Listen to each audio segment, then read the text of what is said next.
Welcome to The Explainer. Today, we're digging into the story of Oscar Health, the tech-savvy insurer that was supposed to shake up the entire healthcare industry. After a really strong start to the year, the company just slammed into a wall, and it sent some serious shockwaves through the market. So, what on earth went wrong? Well, the story of what happened to Oscar in the second quarter of 2025 is pretty dramatic. It's a tale of some really unexpected curveballs, a massive financial nosedive, and now a company that's scrambling to get itself back on its feet. If you look at this chart, you can see things were really looking up for Oscar Health leading into 2025. I mean, they were in a recovery period. But then, bam. Midway through the year, their fortunes just took this sudden, brutal turn for the worse. That sharp drop you see right there, that's the exact moment everything changed. And here it is. This is the number right at the heart of the whole crisis. $230.5 million. That is the staggering loss from operations that Oscar reported for just the second quarter of 2025. A figure that just completely flipped a promising year on its head. So let's get into the core of the problem. This incredibly sudden and severe financial reversal. I mean, how does a company go from being solidly in the black one year to staring down a $250 million operational loss the next? It seems almost impossible. Let's put this into perspective, because this is wild.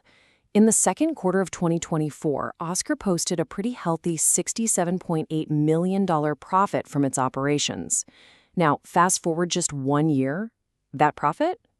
Gone. Vanished. Replaced by a massive $230.5 million loss. That is a negative swing of almost $300 million in just 12 months. Okay, now here's what's so fascinating. If you look at their revenue, it actually grew a lot, from $2.2 billion to $2.9 billion. So more money was coming in the door. The real culprit is that second line, the medical loss ratio, or MLR. Basically, that's the percentage of every dollar they take in from premiums that they have to spend on actual medical care. And it jumped from a manageable 79% to a whopping 91.1%.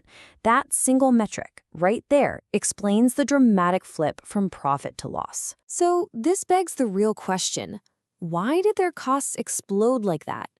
Well, the answer lies in a concept that is the stuff of nightmares for every health insurer. A sicker-than-expected risk pool. The fancy term for this is market morbidity. But it's actually a pretty simple idea. If the overall group of people you insure gets sicker, well, they use more healthcare and your costs skyrocket. And in 2025, that is exactly what happened not just to Oscar, but across the entire individual insurance market. It caught pretty much everyone by surprise. And you don't have to take my word for it. According to Oscar's CEO, Mark Bertolini, this wasn't just a random event. He points his finger at two key things. First, you had people who lost their Medicaid coverage, who were generally sicker, and they moved into the individual market. At the very same time, some new rules meant that healthier, lower-cost members actually left the market.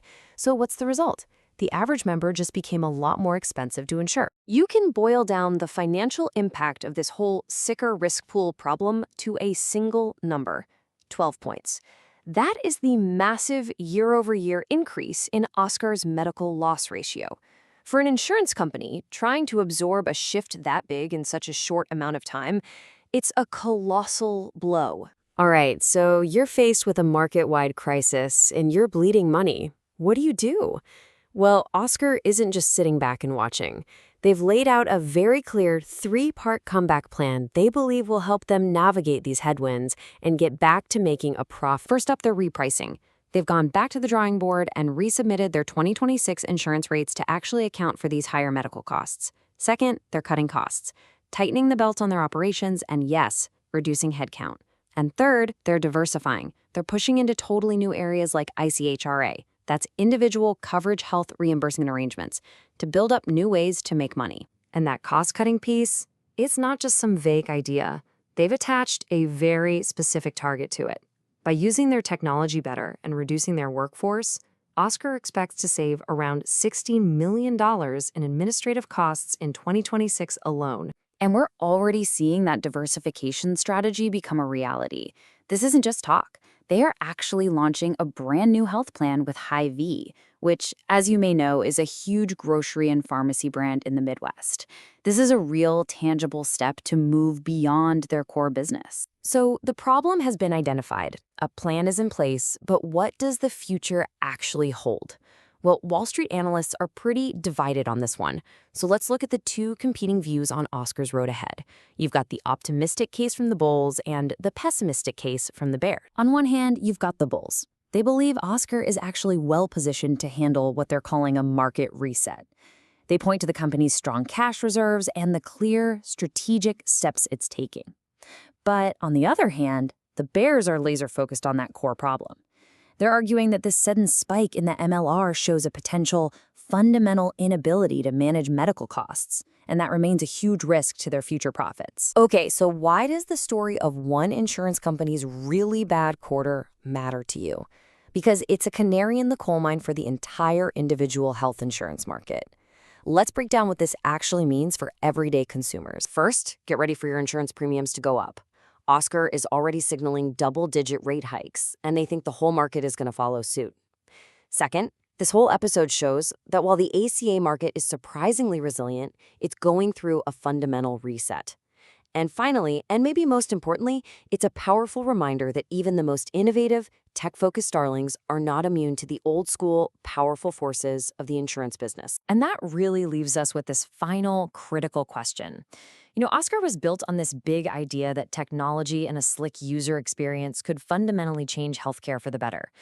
But as they wrestle with the same old problems, risk pools and rising costs, you just have to ask, will tech truly be able to disrupt the system, or is it just destined to get caught in the very same cycles it set out to break?